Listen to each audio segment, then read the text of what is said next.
তৃতীয় প্রকল্প মেয়েদের জন্য সবচেয়ে বড় লক্ষ্মীর ভাণ্ডার, যেটা আরেকটা কারণ মায়েদের এত ভিড়ের।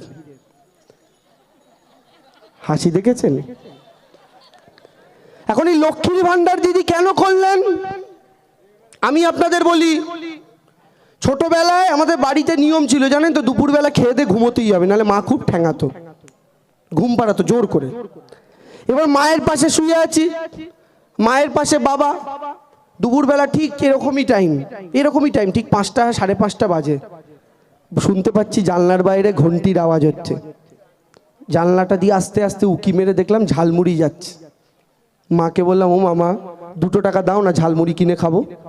আমি অবাক হয়ে দেখলাম আমার মা আবার আমার বাবার দিকে ঘুরে বাবাকে বলে, কি গো 2 টাকা দাও না, ছেলেটা কি দিই, ছেলেটা ঝালমুড়ি খাবে। আর আমার মায়ের ওপর খুব রাগ হলো, কারণ আমার বাবা খুব আমায় ঠ্যাঙাতো। তো মাকে বললাম, মা আমি তোমার কাছে